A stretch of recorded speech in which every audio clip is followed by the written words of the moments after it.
Bueno, pues... Hola. Bueno, pues Secrets as Code, y bueno, otra charla de GitOps. Vamos a presentarnos primero, ¿no? Nosotros, bueno, yo soy Fernando Yaca, del equipo de Plan for Engineering en Adara, y bueno, ahí un poco lo que hacemos nosotros es pues cuidar de la infraestructura que tiene Adara, de también gestionar la integración continua, monitorización, automatización y todo eso, ¿no?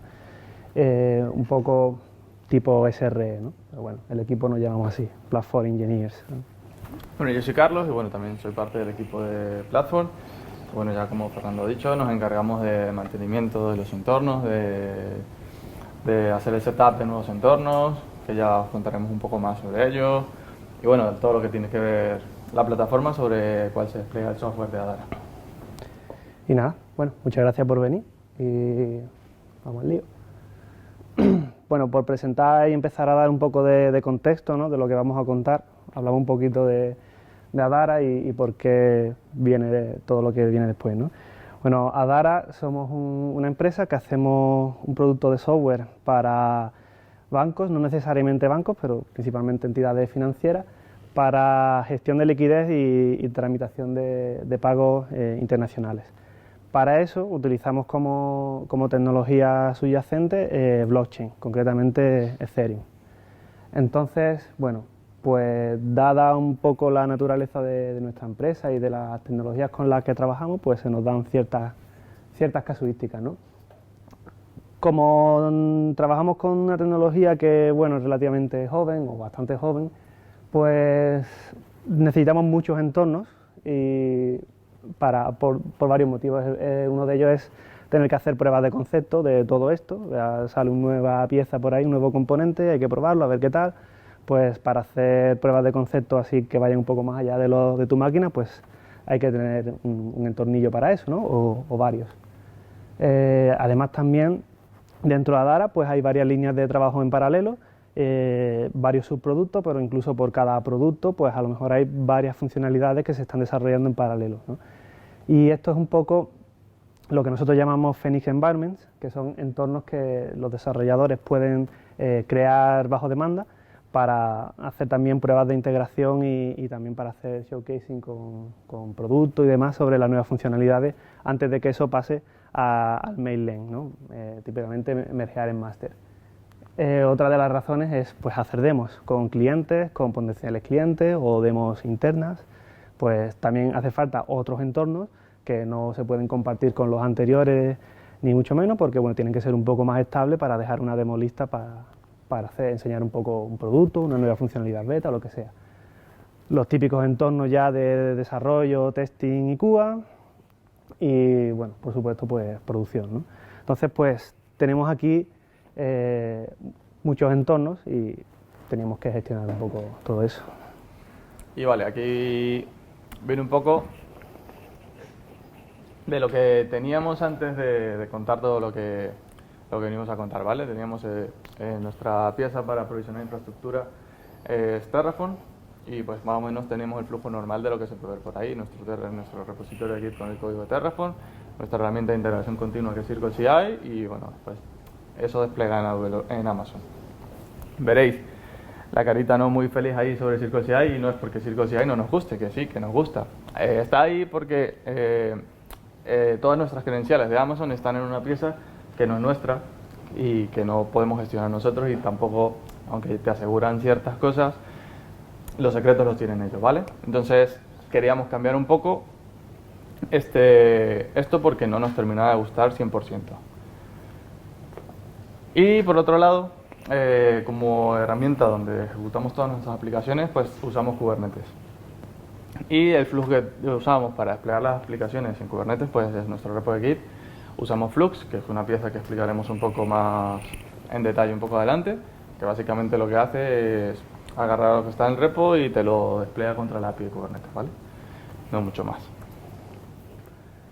Vale, entonces en esta automatización, ¿no? Terraform un poco para provisionar infraestructura en la nube y Kubernetes para las aplicaciones y despliegues un poco más dinámicos, donde, o sea, dónde quedan aquí los secretos en esta foto, ¿no? Y quedan aquí. Como decíamos, nosotros utilizamos CircleCI para automatizar la integración continua y eso. Y bueno, una filosofía que mantenemos nosotros en el equipo es no reinventar la rueda ni hacer trabajo que ya existe, y por eso utilizamos CircleCI, ¿no? Esto ya nos resuelve un problema y lo usamos. Pero claro, para Terraform teníamos que poner ahí las credenciales de Amazon y tal para los despliegues, eso ya no nos gustaba nada. Pero es que además, a la hora de provisionar bases de datos y los usuarios de bases de datos y todo eso, claro, CircleCI eso ya no, sí que no, eso para nosotros no era aceptable, porque las bases de datos corren dentro de unas redes privadas que nosotros como administradores, pues a través de una VPN, pues podemos administrarlas. Pero para automatizar la creación de bases de datos, CircleCI para nosotros no funcionaba, porque implicaba, además de darle credenciales de nuestras bases de datos, implicaba también pues abrir la conectividad entre la red nuestra de bases de datos con los servidores de CircleCI, ¿no? Entonces eso para nosotros no era aceptable. Como no podíamos hacer eso, ¿cómo empezamos a hacer en un primer paso la creación de bases de datos? Pues teníamos unos playbooks de Ansible que se conectaban a la instancia de RDS. RDS es base de datos as a service de Amazon. Se conectaban a la instancia de RDS y hacían todos los create database, etcétera, ¿no? con los módulos de Ansible. Y para las contraseñas, descargaban las contraseñas de Secret Manager, que es como Vault, seguramente os pueda sonar Vault, pues es el equivalente de Amazon también como servicio. Y todo esto en un playbook. Como la ejecución de ese playbook tiene que tener acceso a las bases de datos, que como decíamos, a través de la VPN de administración que teníamos, pues al final la forma de ejecutarlo era en nuestro laptop, haciendo el Ansible Playbook, ¿no? Y ahí está pues la carita llorando de que eso no nos gustaba un pelo tampoco, ¿no? Entonces bueno, este es un poco el punto de partida de lo que empezamos a construir a partir de aquí. Y bueno, como dice Fer, lo que teníamos así, y empezando a ver cómo podíamos cambiar todo esto, tener un escenario un poco mejor, empezamos a ver, y bueno, Ansible sí es una herramienta que nos gusta, es muy potente para ciertas cosas y es muy flexible, pero para nuestro caso de uso va a ser que no, ¿vale? Entonces, pues tomamos la decisión de que queríamos quitar Ansible y basar nuestro stack solamente lo que era toda infraestructura con Terraform y todo lo que era aplicativo con Kubernetes, ¿vale? Sí, vale. No, pásalo. Un saludo afectuoso a nuestro compañero de Red Hat.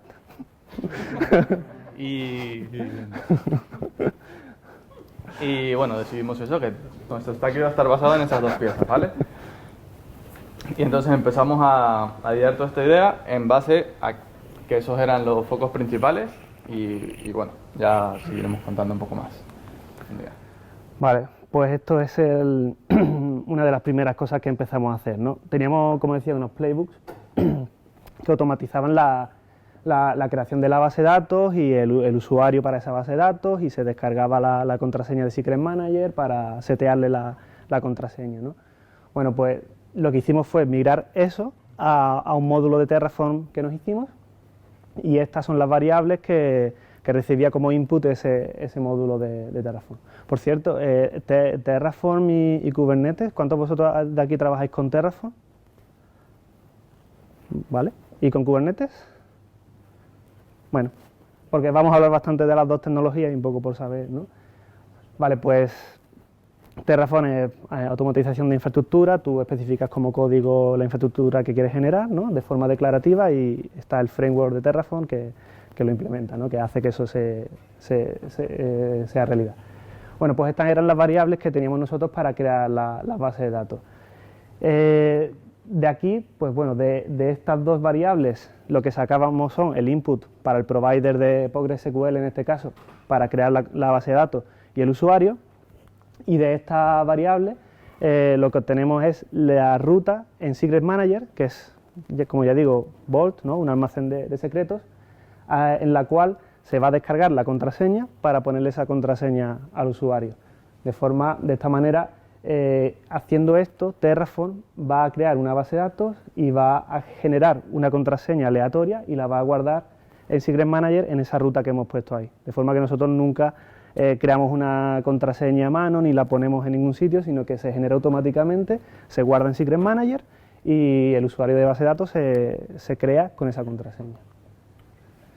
Aquí pues hay que tener en cuenta algunas cosas, ¿no?, relativas a seguridad.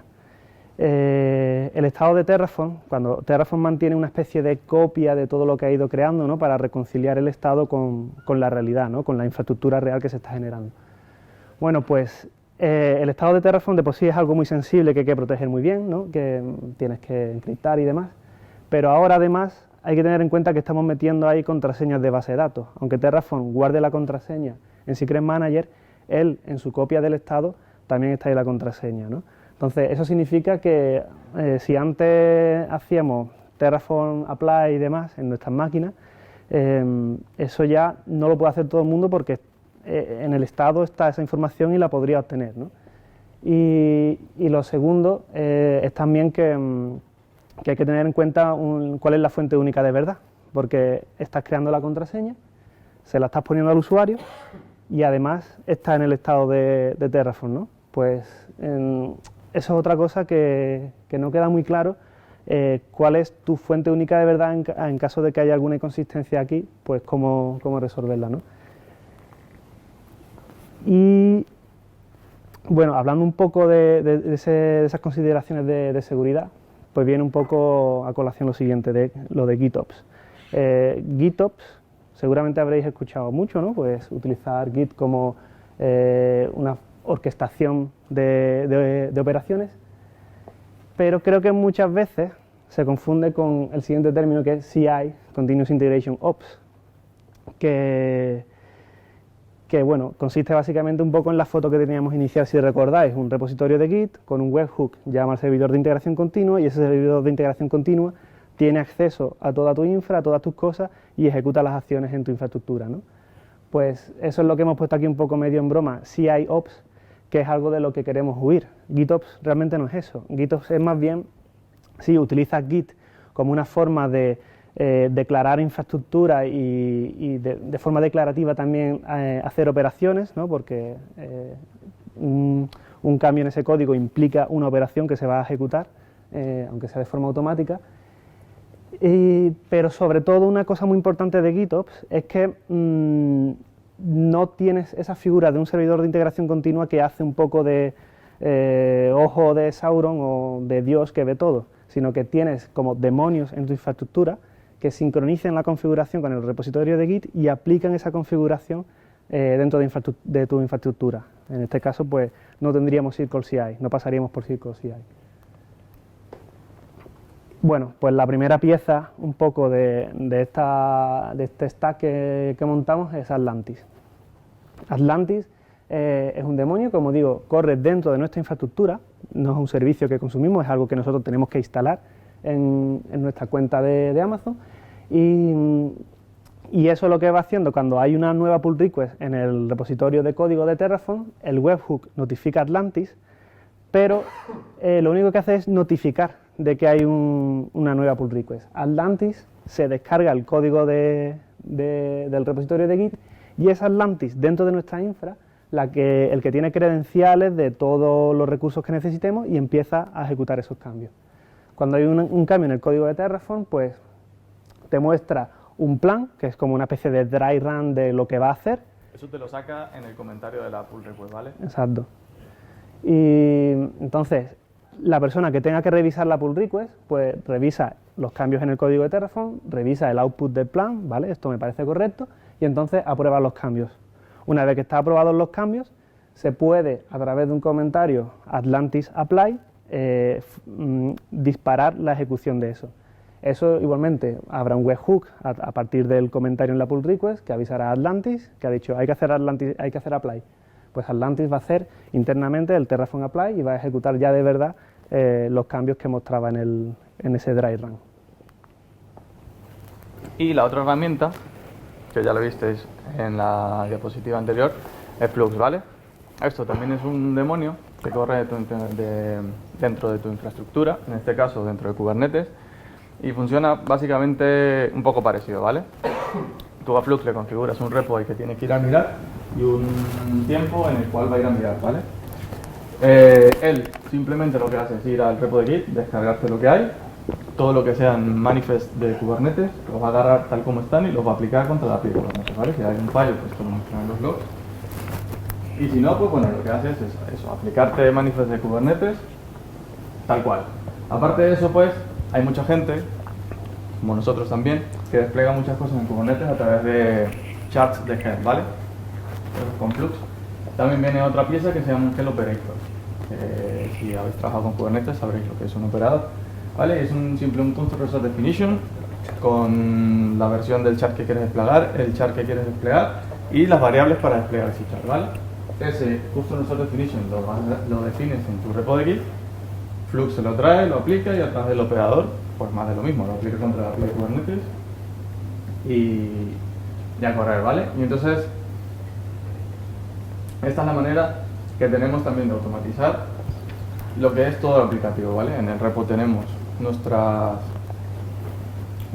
plantillas de lo que sería un entorno y simplemente cualquiera puede ir, si quiere un desarrollador crear un nuevo entorno, pues simplemente haría una PR en el repo, se aprobaría por cualquiera que sea el que la tenga que mirar y automáticamente Flux va y despliega eso en Kubernetes, ¿vale?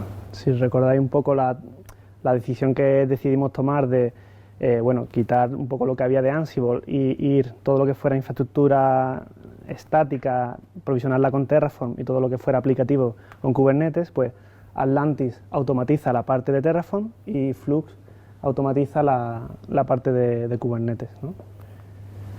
Y pues aparte de la colación de lo que va la charla, que es de los secretos, cómo hacíamos el match de los secretos con todo esto, ¿vale? Entonces, como vimos que nosotros guardamos los secretos en Secrets Manager, también puede ser en Vault, lo que sea, pues buscamos hay otro operador de Kubernetes que se llama Secrets Manager, ¿vale? Como expliqué antes, es un Custom Resource Definition, donde defines ciertos parámetros y ese Custom Resource Definition lo vas a definir en tu repo de Git. Flux va a llegar, se lo va a traer, lo va a aplicar contra la API de Kubernetes, el operador lo va a leer, va a ver qué es lo que tiene que hacer y te va a crear un secreto de Kubernetes, ¿vale? Un secreto nativo de Kubernetes, ¿vale? Eso es lo que hace el operador. Vamos a decir, traducir una cosa en otra. Esto es lo que sería un Custom Resource Definition del Secrets Manager. Es sencillo, lo único que hay es que decirle la key donde está almacenado el secreto. Como viste en la diapositiva anterior de Terraform, cuando creamos la base de datos, le pasábamos era un path de donde tenía que crear el secreto Terraform, ¿vale? Terraform va y lo deja en ese path. Y aquí en el Custom Resource Definition lo que le estamos diciendo es que lo va a tener que ir a buscar en ese path, ¿vale? Y que el secreto de Kubernetes que te crea va a ser con la key password.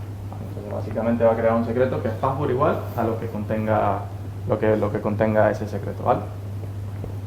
Es un operador que tiene rol de solo lectura sobre el servicio de Secrets Manager, ¿vale? Y está corriendo dentro de tu clúster, dentro de tu infraestructura. Y ahora, pues veréis cómo unimos todo esto y tal y cómo lo juntamos. Pues bueno, aquí está el flujo entero.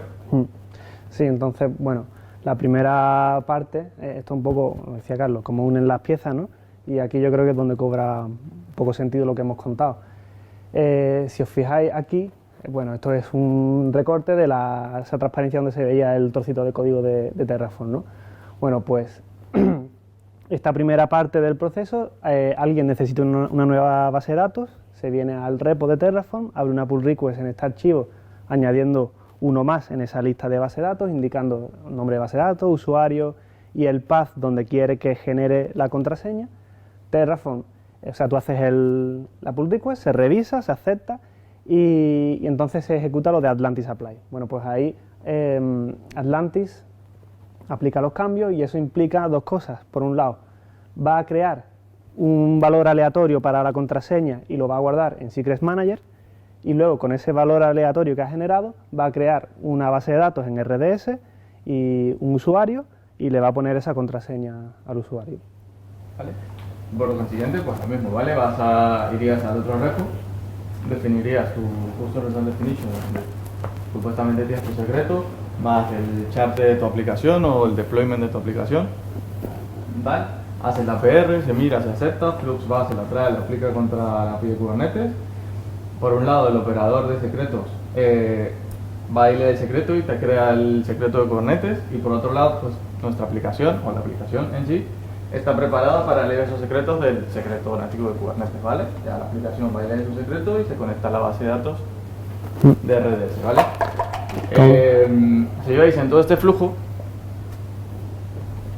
cualquiera, como nosotros, como los desarrolladores, como cualquier persona que trabaje con nosotros, quisiera crear un entorno, pudiera crear un entorno de manera sencilla y en ninguno de los pasos especificamos ningún secreto ni la creación de ningún secreto, ¿vale? Lo único que especificamos es un path donde se guardaría la contraseña, ¿vale? Sí.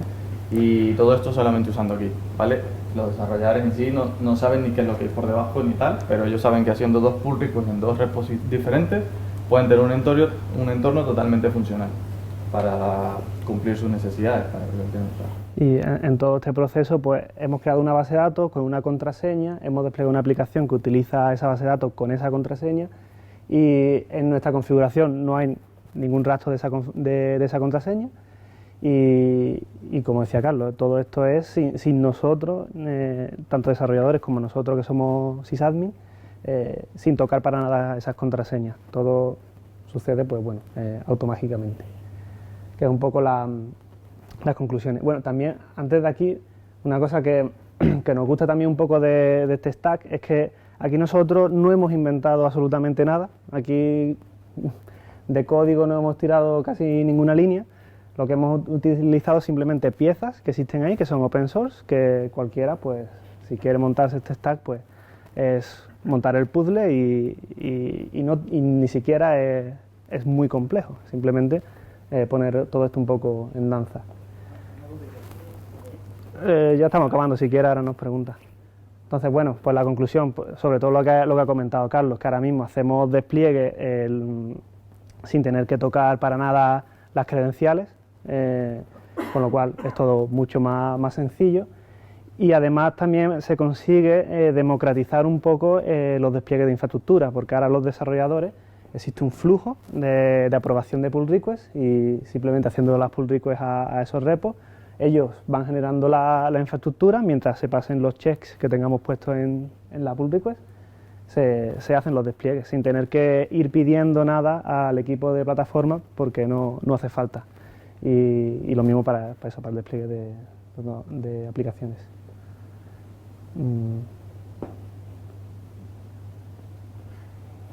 Y bueno, pues trabajo a futuro, pues en realidad muchísimo, ¿no? Pensamos que en realidad es un primer paso porque hay mucho que hacer aquí, sobre todo lo del TF State. Ahora el TF State es una pieza, es una parte de información todavía más sensible si cabe que antes, que bueno, a veces cuando estás trabajando con Terraform tienes que operar con el state. Por ejemplo, si estás refactorizando tu código de Terraform y tienes que mover recursos, ¿no? Renombrar recursos para que no te destruya cosas, ¿no? Pues hay que hacer operaciones que tienes que manipular el state. O si estás importando infraestructura que existía previamente, creada a mano porque la heredas de lo que sea, pues también te hace falta tocar el state. Eso Atlantis no ofrece esa funcionalidad, entonces tenemos que pensar alguna forma de poder ejecutar esas acciones de una forma similar sin tener acceso directo al estado. Y lo siguiente, así relacionado también con el estado, es que no almacene los secretos, que Terraform genera el secreto, lo almacena en Secret Manager, pero en el estado no se queda eso guardado. Tenemos que pensar un poco cómo hacerlo, tenemos algunas ideas, pero bueno, es trabajo que hay a futuro. Aparte, que herramientas de almacén de secretos te dan es tener automático que los secretos roten, ¿vale? Y estas piezas o este flujo en realidad te permitiría hacer eso. No hemos indagado mucho en cómo hacerlo y tal, pero es una de las cosas que tenemos pendientes porque también creemos que las herramientas lo pueden dar y es una funcionalidad súper potente. Y por otro lado, pues bueno, tratar en la medida de lo posible en usar variables de entorno para las contraseñas en la aplicación, ¿vale? Por cómo estábamos y queríamos subir de ello, y por cómo estaba nuestra aplicación y lo más rápido, pues lo que hace el secreto de Kubernetes al final lo montamos como una variable de entorno, nuestra aplicación la ley, ya la usa y tal, Pero de hecho, por ejemplo, hay un operador como Secrets Manager, pero de Vault, que lo que hace es con un sidecar container, te lee tal y no hay ni un secreto de Kubernetes, no hay nada. ¿Vale? Queremos investigar, ver cómo podemos solucionar eso de otra manera un poco mejor. Y bueno, ya nada, antes de irnos, pues we are hiring. Si os ha gustado un poco lo que hemos contado, esto es una parte de lo que hacemos. Luego pues tenemos ahí mucho tema también de monitorización, queremos empezar a hacer cosas de chatops también para solventar algunas de las cosas que hemos comentado aquí.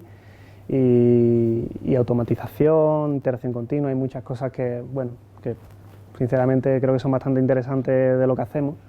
Así que si alguien se anima y quiere hablar luego con nosotros y informarse un poquillo más, pues ya sabéis, estamos aquí. Y nada, muchas gracias y preguntas.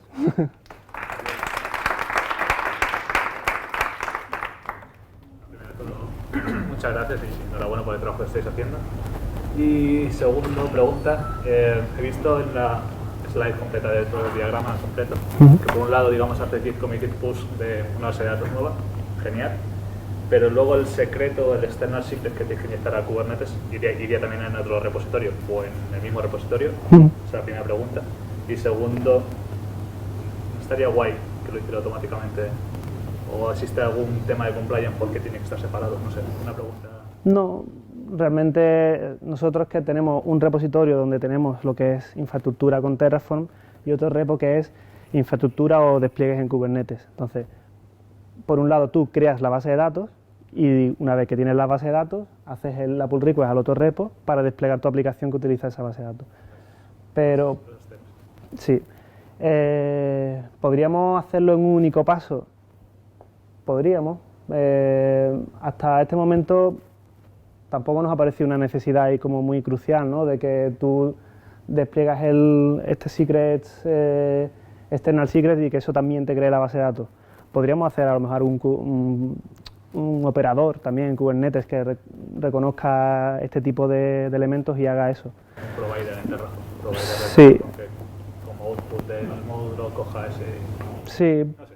Es una buena idea y podríamos darle una vueltecilla. De momento tampoco es una cosa que nos duela mucho tener que automatizar eso, porque creas la base de datos, la tienes y luego ya creas el despliegue utilizando esa base de datos. Tampoco es una cosa que hemos visto, pero es una buena sugerencia para hacerlo. También otra cosa que nos da Terraform en oposición a Ansible es que cuando has terminado con un entorno para una prueba de concepto, borras esa línea en Terraform, aplicas y Terraform mantiene un grafo de estado de lo que tienes y te dice, vale, esto y esto lo tengo que borrar. Con Ansible pues tienes que hacerte un playbook de borrado y tal, que no es una...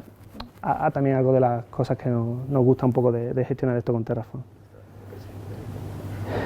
Máximo, y luego, si os parece, pasamos a la siguiente charla porque nos hemos ido un poco de tiempo con los problemas previos. Eso es similar, es por qué tener los dos repos y usar dos herramientas, usar Terraform y Flux, porque puedes usar Terraform y luego para su una parte es porque queremos tener separado las responsabilidades de lo que es cada herramienta, ¿vale? En un solo repositorio tenemos lo que es únicamente código de Terraform.